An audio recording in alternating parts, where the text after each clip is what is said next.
In today's tutorial, we are going to create this procedural terrain that's perfect for role-playing games, strategy games, tabletop. We will build everything using geometry nodes, so the terrain is completely procedural and easy to customize. By the end of this tutorial, you will have a reusable setup that you can adapt for different game worlds. So let's get started. Delete this default cube and add a cylinder and change its vertex count to 6 as we want the shape to be in the hexagon. Then go in the front view, scale along z-axis and move it above the floor. Now apply all transforms by pressing Ctrl A and then hide the cylinder, and after that I will add a plane. While selecting the plane, we will go in the geometry nodes editor tab and then click on the new.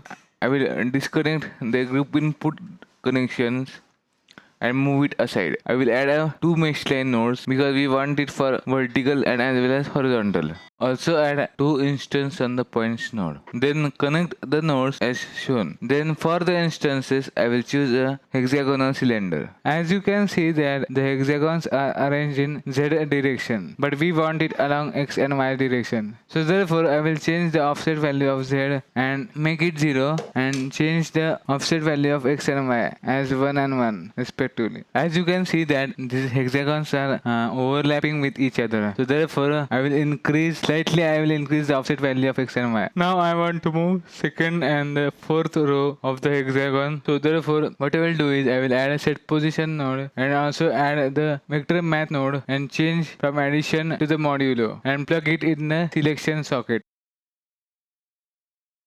Now finally add the index node and connect it to the first socket of the modulo node.